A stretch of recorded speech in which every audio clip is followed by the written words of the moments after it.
Hello friends. 2021ல நான் invest பண்ண ஆரம்பிச்சேன். ஆனா, அப்ப இன்வெஸ்டிங்னா என்னன்னே தெரியாது. வீட்ல அத பத்தி லைட்டா பேச்ச ஆரம்பிக்கலான்னு பார்த்தா, பயங்கரமான எதிர்ப்பு வந்துருச்சு. சரி ஓகே, சரிப்படாதுன்ட்டு என்ன பண்ணேன்னா, ரூ. 500 வீட்லருந்து ஆட்டைய போட்டுட்டு இன்வெஸ்ட் பண்ண ஆரம்பிச்சேன். அப்படி பண்றப்ப நான் 2 முக்கியமான மிஸ்டேக்ஸ் பண்ணேன். அத உங்களுக்கு ஷேர் பண்ணா ஒரு பிகினர் இன்வெஸ்டரா நெறைய பேருக்கு யூஸ்ஃபுல்லா இருக்கும்னு நெனச்சேன். நான் பண்ண மிஸ்டேக் என்னன்னா, பென்னி ஸ்டாக்கா சூஸ் பண்ணது. ஸோ எந்த ஸ்டாக்டா கம்மியா இருக்கு? ரூ. 500க்கு கொஞ்சம் வாங்கணுமே, குவான்டிட்டி வாங்கலாம் அப்படின்னு பார்த்து பென்னி ஸ்டாக்கா சூஸ் பண்ணேன்.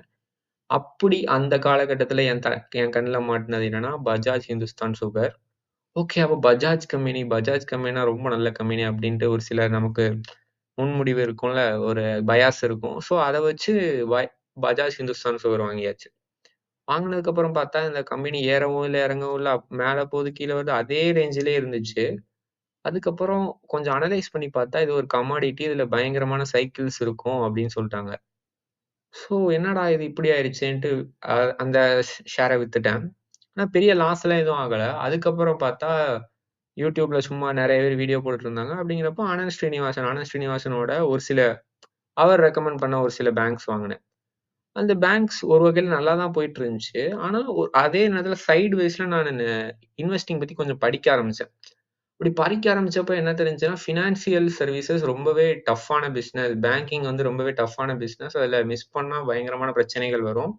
அதுவும் இல்லாம நம்ம சின்ன பேங்க்ஸோட பெரிய பேங்க்ஸ தான் நம்ம ஃபோக்கஸ் பண்ணணும் அப்படிங்கிற மாரி ஒரு சில ஐடியாஸ் கிடைச்சது. ஸோ நான் சின்ன பேங்க்ஸே வாங்கக்கூடாதுன்னு சொல்ல வரல. அத எப்படி பார்க்கணும், அந்த மெட்ரிக்ஸ்லாம் அனலைஸ் பண்ணணும் அப்படிங்கிற ஒரு சில விஷயங்கள் எனக்கு புரிய வந்துச்சு. ஸோ அப்படி பார்த்தா நான் 2வது பண்ணியிருக்கிறதுமே மிகப்பெரிய மிஸ்டேக்ஸ்.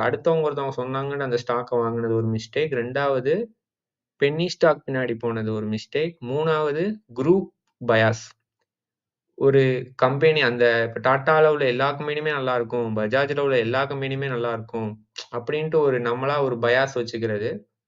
ஸோ இந்த மிஸ்டேக்ஸ்லாம் நம்ம ஒரு பிகினரா அவாய்ட் பண்ணாலே, நம்ம இன்வெஸ்டிங்ல சக்சஸ் ஆக முடியும் அப்படிங்கிறது என்னோட பாயிண்ட். Thank you friends.